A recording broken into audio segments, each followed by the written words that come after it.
जय Shri Krishna friends, welcome to Hari Mukund.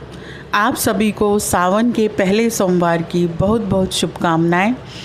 आज मैं आपको 12 ज्योतिर्लिंगों में से एक श्री सोमनाथ मंदिर की कथा, इतिहास और उसका महत्व बताऊंगी। तो आइए शुरू करते हैं।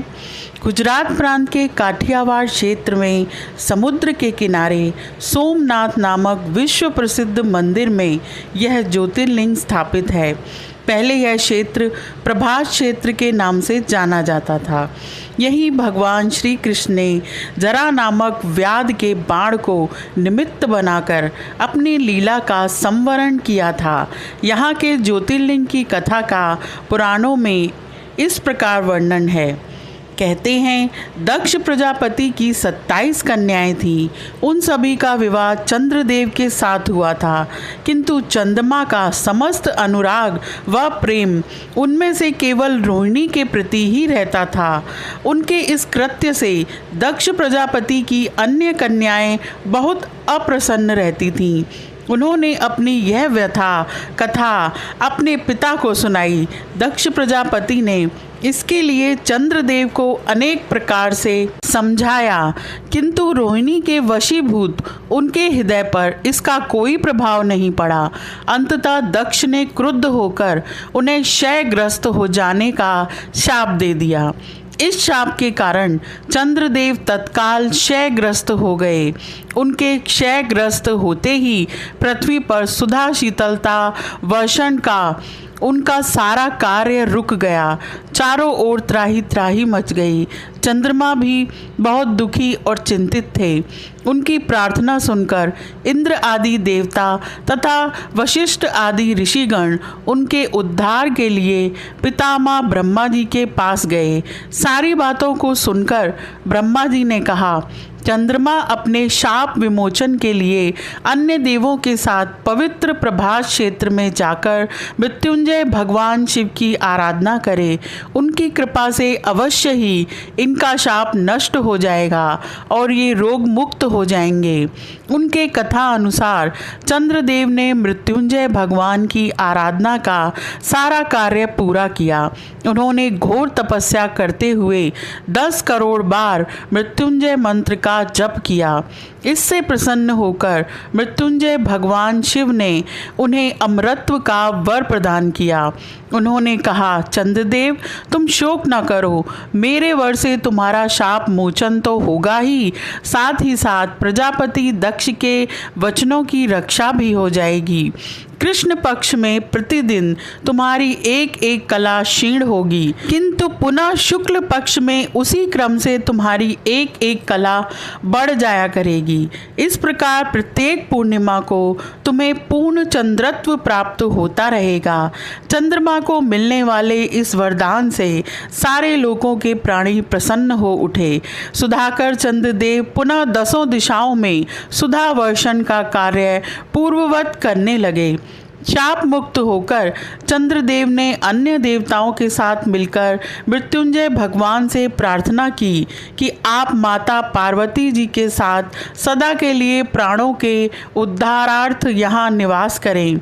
भगवान शिव उनकी इस प्रार्थना को स्वीकार करके ज्योतिर्लिंग के रूप में माता पार्वती जी के साथ तभी से यहाँ रहने लगे। पावन प्रभास क्षेत्र में स्थित इस सोमनाथ ज्योतिर्लिंग की महिमा महाभारत, श्रीमद् भागवत तथा स्कंद पुराण आदि में विस्तार से बताई गई है। चंद्रमा का एक नाम सोम भी है। उन्होंने भगवान शिव को ही अपना नाथ स्वामी मानकर यहाँ तपस्या की थी। अतः इस ज्योतिर्लिंग को सोमनाथ कहा जाता है।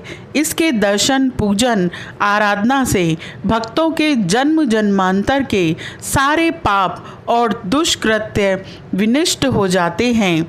वे भगवान शिव और माता पार्वती की अक्षय कृपा का पात्र बन जाते हैं।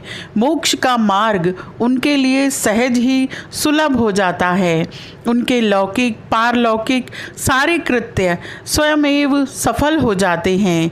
भारतीय उपमहाद्वीप के पश्चिम में अरब सागर के तट पर स्थित आदि ज्योतिर्लिंग श्री सोमनाथ महादेव मंदिर की छटा ही निराली है। यह तीर्थ स्थान देश के प्राचीनतम तीर्थ स्थानों में से एक है और इसका उल्लेख स्कंद पुराण, श्रीमद् भागवत गीता, शिव पुराण आदि प्राचीन ग्रंथों में भी है। वहीं ऋग्वेद में भी सोमेश्वर महादेव की महिमा का उल्लेख है। यह लिंग शिव के 12 ज्योतिर्लिंगों में से पहला ज्योतिर्लिंग माना जाता है। ऐतिहासिक सूत्रों के अनुसार आक्रमणकारियों ने इस मंदिर पर 6 बार आक्रमण किया। इसके बाद भी इस मंदिर का वर्तमान अस्तित्व इसके पुनर्निर्माण के प्रयास और सांप्रदायिक सद्भावना का ही परिचायक है। 7वीं बार यह मंदिर कैलाश महामेरु प्रसाद शैली में बनाया गया है। इसके निर्माण कार्य से सरदार वल्लभ भाई पटेल भी जुड़े रह चुके हैं।